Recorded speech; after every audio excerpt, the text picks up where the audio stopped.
que le jardin n'étant pas dans l'axe du château, vous pouvez prendre le thé dans le château et ne pas voir le jardin.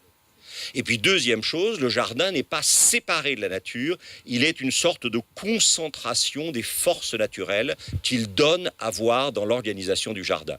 Et alors bon, Stowe par exemple ici, vous avez, ça c'est le premier Stowe, complètement français versaillais. Ça, c'est le deuxième Stowe, complètement anglicisé. Car le jardin de Stowe a d'abord été un jardin à la française, et puis vers 1730, les propriétaires ont dit « Ah non, on ne va pas continuer à faire un jardin à la française, alors qu'on a un nouveau modèle de jardin qui se met en place, et qui est le nôtre. » Et donc, ils ont anglicisé le jardin de Stowe. Et alors, je pense que Stowe et les jardins à l'anglaise ont quand même un ancêtre fondamental qui est italien. Et cet ancêtre fondamental qui est italien pour moi, c'est l'extraordinaire composition, probablement plus totalement lisible parce qu'il y a eu des déplacements de fabrique, mais c'est l'extraordinaire composition de ce personnage qui s'appelait Vicino Orsini et qui a créé à Beaumarzeau ce jardin absolument extraordinaire. Si vous n'avez jamais vu Beaumarzeau, là, enfin non, vous n'allez pas partir puisque vous êtes invité à dîner, mais à la limite, il faudrait que vous quittiez la conférence tout de suite, il n'a aucun intérêt, et que vous partiez en courant à Beaumarzeau, parce que là, il se passe des choses importantes. C'est absolument somptueux. Et je pense que Vicino Orsini a été probablement... Alors, vous savez, c'est un membre de la famille Orsini, dont la sœur a épousé un Farnèse, donc il fait partie de ce petit groupe de gens extraordinaires, qui, entre Caprarola, la Villa Gamberi, Beaumarzeau et puis le palais de Cristoforo Madruzzo sont en train d'inventer le Concile de Trente, la manière de répondre à la découverte. Je ne sais pas si vous êtes jamais allé à Caprarola, mais Caprarola, c'est à tomber. Moi, quand j'emmène les gens à Caprarola, je leur dis rien sur la dernière pièce. La dernière pièce est fabuleuse. Quand vous entrez dans la dernière pièce, vous avez les cartes du monde. C'est-à-dire que vous avez le nouveau monde. Et vous avez d'un côté l'Italie et la Terre Sainte, et puis de l'autre, vous avez tout. Et quels sont les personnages qui sont représentés dans les médaillons au-dessus des cartes, avec de faux bustes sculptés? C'est Magellan, c'est Vasco de Gama, c'est Christophe Colomb, c'est tous les gens qui nous ont fait passer d'un monde clos à l'univers infini. C'est absolument extraordinaire. Et qu'un cardinal, à 18 ans, secrétaire d'État, quand même, petit-fils du pape Paul III Farnèse, qu'un cardinal ait mis en scène cette explosion du monde, et la mettre en scène est peut-être le meilleur moyen finalement d'accéder à son sens. Et voilà, là vous avez... Alors c'est un personnage fabuleux. Et alors vous voyez, ça commence par ça. Enfin, ça ne commence pas par ça. On n'est pas sûr que ça commence par ça. Mais Hercule et le géant hanté. Je sais pas, si vous n'êtes jamais allé au Beaumarzeau, allez-y, c'est fabuleux. Parce que ça, regardez la taille des gens qui sont au pied de la statue. Là, c'est énorme.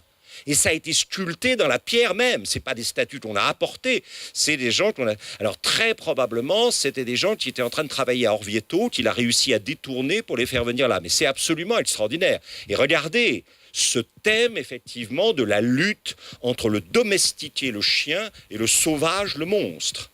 C'est-à-dire que le jardin est une lutte constante entre le phénomène de domestication et le phénomène de surgissement de l'énergie du naturel. Et vous avez ici aussi des monstres, ça c'est clair. Bon. Et alors il y a cet endroit absolument fabuleux, vous savez, cette sorte de bouche dantesque. Bon. Et vous voyez, vous savez ce qu'il y a à l'intérieur, pour ceux d'entre vous qui sont allés au Beaumarzeau, c'est extraordinaire. À l'intérieur, il y a une table et des bancs pour s'asseoir.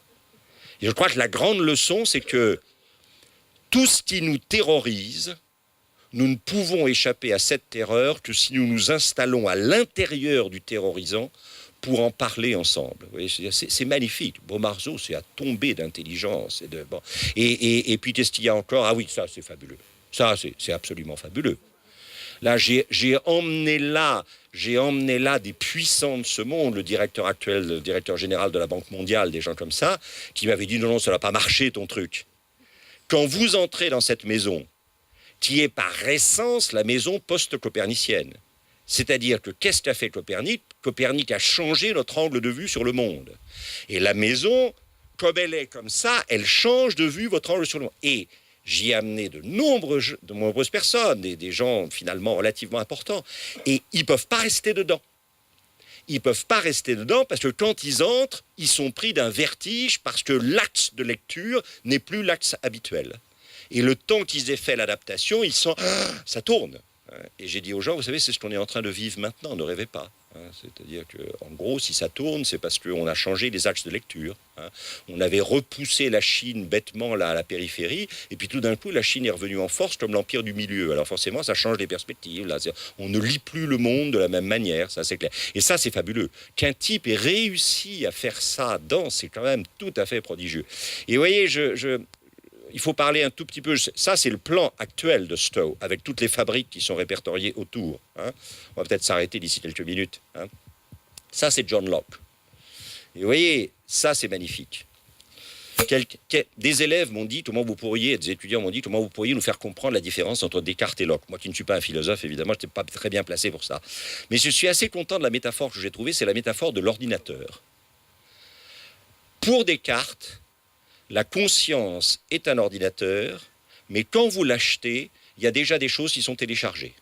C'est-à-dire que quand vous ouvrez l'écran de votre ordinateur, vous avez déjà des programmes, des logiciels qui sont en place. Et Descartes vous dit, vous ne verriez pas le monde tel qu'il est si vous n'aviez pas dans votre conscience des a priori qui font que.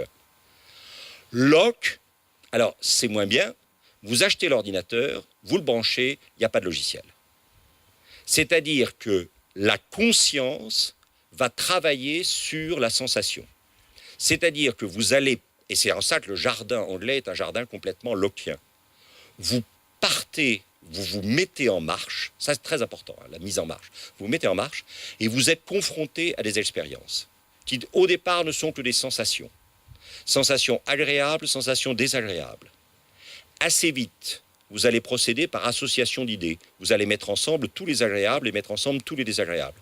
Puis vous allez faire fonctionner la mémoire. Vous allez vous souvenir de l'agréable et souvenir du désagréable. Donc vous allez rechercher l'agréable et vous allez éviter... Et vous voyez, Locke vous dit, la conscience, c'est un ordinateur sans téléchargement a priori, c'est l'expérience qui fait les téléchargements. Ça, c'est clair. Et ça, c'est fondamental. Et donc le jardin va devenir une métaphore de la construction de la conscience. C'est-à-dire que vous partez dans le jardin sans rien savoir, vous allez être confronté à des fabriques, à des points de vue, et petit à petit, vous allez vous dire, tiens, on a vu ça avant, on voit ça maintenant, pourquoi on voit ça maintenant alors qu'on a vu ça avant, etc. Et vous voyez ce travail de la conscience qui va petit à petit, effectivement, construire le sens du jardin. Alors, bon, par exemple, quand vous êtes sur la terrasse de Stowe, vous avez devant vous une très grande pelouse. Et si vous descendez la pelouse, à un moment, vous arrivez devant ça. Et quand vous arrivez devant cette arche, qui est comme une porte de la lune dans un jardin chinois, vous voyez, regardez là-bas au fond. Ça, c'est typique d'une vista organisée. Et quand vous voyez cela là-bas au fond, eh ben vous y allez. Et vous vous apercevez, parce que vous êtes un aristocrate anglais. Alors, ce n'est pas réservé à tout le monde, ce genre de jardin. Ce n'est pas ouvert à tout le monde. Bon. Mais quand vous êtes un aristocrate anglais, que dans votre itinéraire de grand tour, vous avez commencé par Florence, puis Rome, puis après 1759, vous avez commencé à descendre vers les fouilles d'Herculanum et de Pompéi et Naples. Mais en tout état de cause, vous terminez toujours votre grand tour par Venise, où vous achetez des piles de vélutistes, les Canaletto. Pourquoi les plus belles collections de Canaletto, de Guardi sont en Angleterre? Parce que les Anglais achetaient ça, comme nous, on achète des cartes postales. Quand on va dans un pays, on achète des cartes postales, des posters, etc. Eux, ils achetaient des vélutistes. Bon, voilà. Et la dernière étape obligatoire, obligée, incontournable, c'est Vicenza. Et c'est Vicenza avec les Quattro Libri sous le bras. Et tiens, il dit ça, mais alors il ne l'a pas fait, des notes, etc. Quand je vais rentrer chez papa, je vais lui dire qu'il faut qu'on palladianise notre maison. Et tout le XVIIIe siècle anglais sera une aventure de palladianisation du goût du XVIIIe siècle anglais. Et donc, inutile de vous dire que quand vous trouvez ce pont-là, dont il existe 3 en Angleterre, un à Prior Park, le nom va me manquer maintenant, mais cette propriété, une grande propriété du sud d'Angleterre qui me reviendra tout à l'heure, et l'autre, effectivement, ici. Les gens n'ont même pas besoin de se dire, tiens, c'est une citation palladienne. Et vous voyez, cette citation palladienne, elle est reprise ici. Voilà un autre pont de Palladio qui a été construit par Henry Hoare, un banquier d'affaires, dont la banque d'affaires existe encore aujourd'hui dans la cité. Et vous voyez, alors si vous connaissez le film Barry Lyndon de Stanley Kubrick, ça vous dit forcément quelque chose parce qu'il y a une des scènes du film qui se passe sur le lac de Starhead. Et vous voyez que derrière, effectivement, le pont, vous avez le fameux panthéon de Starhead, qu'à l'intérieur de ce panthéon de Starhead, vous avez l'Hercule. L'Hercule étant la figure de l'aristocrate anglais, car quand vous sortez sur la terrasse du pont, vous avez à droite en hauteur le temple d'Apollon, en bas à gauche de l'autre côté du lac, le temple de Flore, c'est-à-dire nature et culture, vous voyez encore une fois. Et l'aristocrate, c'est celui qui réconcilie nature et culture. Mais ce pont, ce panthéon, vous voyez que sous son aspect naturel, il est emprunté à un tableau. Et en gros, les trois grands peintres là que les jardins anglais essaient de transformer en réel, c'est bien sûr deux Français, mais deux Français romains, Claude Jollet-dit le Lorrain et Nicolas Poussin. Et le troisième, c'est un Italien pur, Salvator Rosa, les débuts de la terribilità et du sublime, et qu'on va retrouver effectivement dans les jardins. Encore combien de temps? Je m'arrête là, je peux m'arrêter. Écoutez, on aimerait bien continuer, mais après on a le soleil qui... Voilà, vous allez mourir de froid, c'est ça, et être bouffé par les moustiques. Donc, on va s'arrêter là. Juste, alors, une dernière figure pour vous expliquer un tout petit peu. Ça, c'est ce qu'on appelle les Champs-Élysées, fait par William Kent Astow.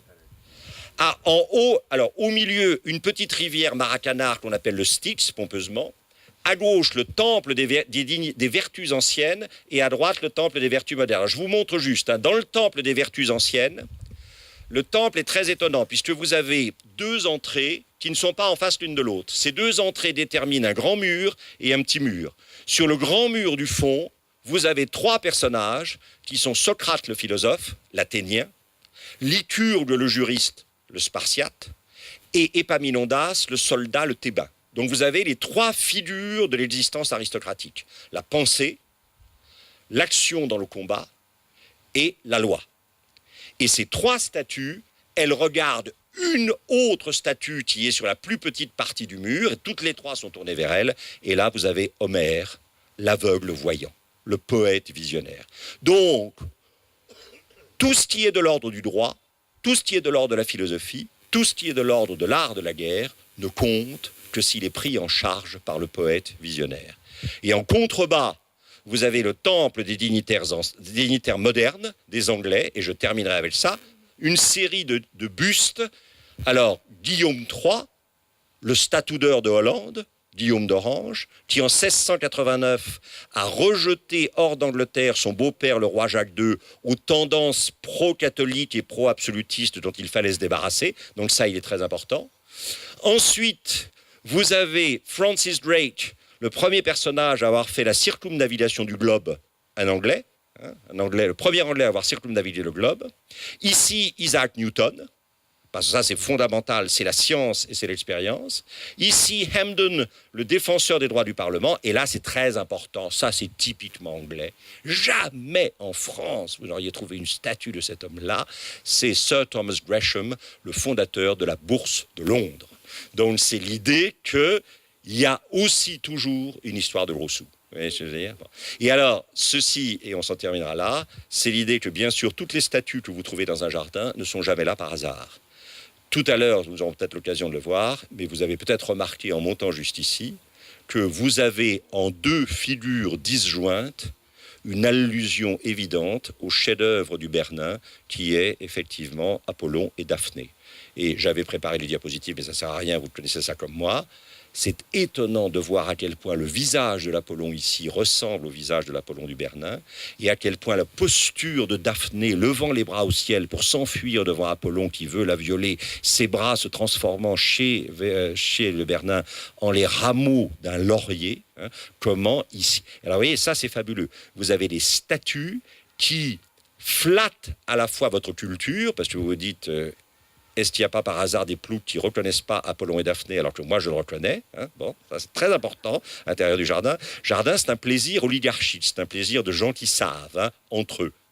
Et puis vous avez, et c'est très important, mais là peut-être je dirai 3 mots pendant la promenade, je vous remercie.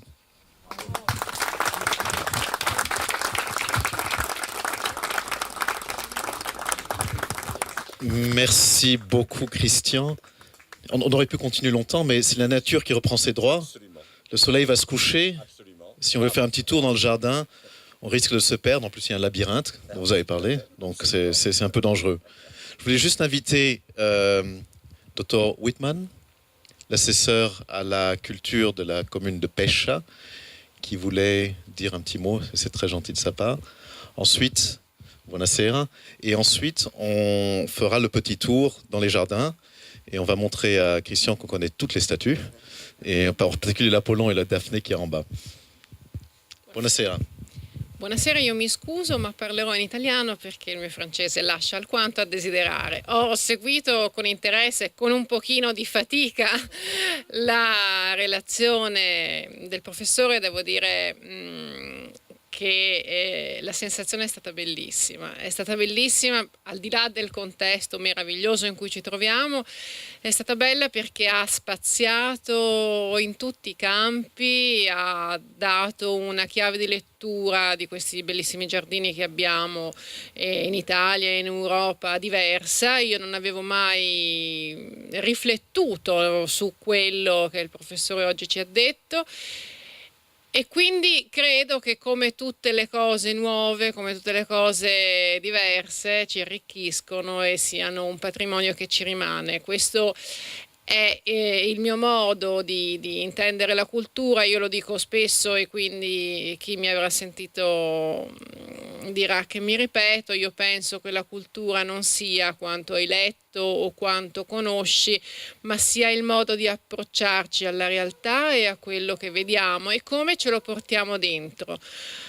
La cultura è fondamentalmente, io credo, un seme che viene gettato e che poi ognuno di noi fa crescere, fa germogliare come nelle sue corde alla fine. Quindi quando sentiamo qualche cosa, come oggi io ho sentito, che mi lascia dentro un pensiero, un'idea, la voglia di andare oltre, ecco, questo è fare cultura, questo è quello che spinge me mi ha spinto ad accettare la sfida che il sindaco mi ha proposto di fare l'assessore alla cultura. Io ringrazio veramente il professore perché è stato un immenso piacere. Ringrazio la fondazione, il dottor Bertola per la bellissima villa e il giardino che ci hanno messo a disposizione. Io spero veramente di rivederla, magari in un altro giardino, magari a parlare sempre di queste belle risorse che noi abbiamo, e la ringrazio davvero tanto. Grazie.